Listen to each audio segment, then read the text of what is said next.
The fluffy white cat was named Shiro, and he no longer had a home.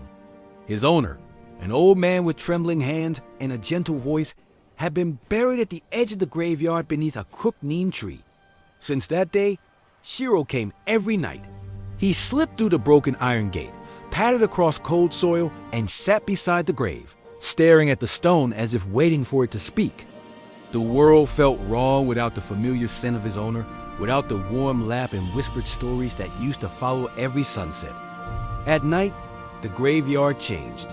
Shadows stretched longer than they should, and the air grew thick and wet, smelling of rot and forgotten prayers. Shiro heard things, saw footsteps where no one walked, faint breathing behind headstones, whispers that crawled into his ears like insects. Still, he stayed. He curled beside the grave, pressing his small body against the cold earth, guarding what little remained of his human. One night, the moon vanished behind clouds, and the darkness became alive. Shapes rose from the grave-stained figures with hollow eyes, their bodies twisted and dragging like broken puppets. Their mouths opened without sound, and their heads snapped toward Shiro all at once. The cat's fur stood on end. His legs trembled, but he did not run. He hissed, weak and shaking, placing himself between the creatures and the grave. The ground began to crawl. Pale hands pushed up through the soil. Shadows slithered closer, surrounding him. Shiro cried out, a small, desperate sound that echoed across the graveyard. His heart hammered as memories flooded him, warm hands, gentle laughter, a voice calling his name. The creatures reached for him, their fingers cold as death.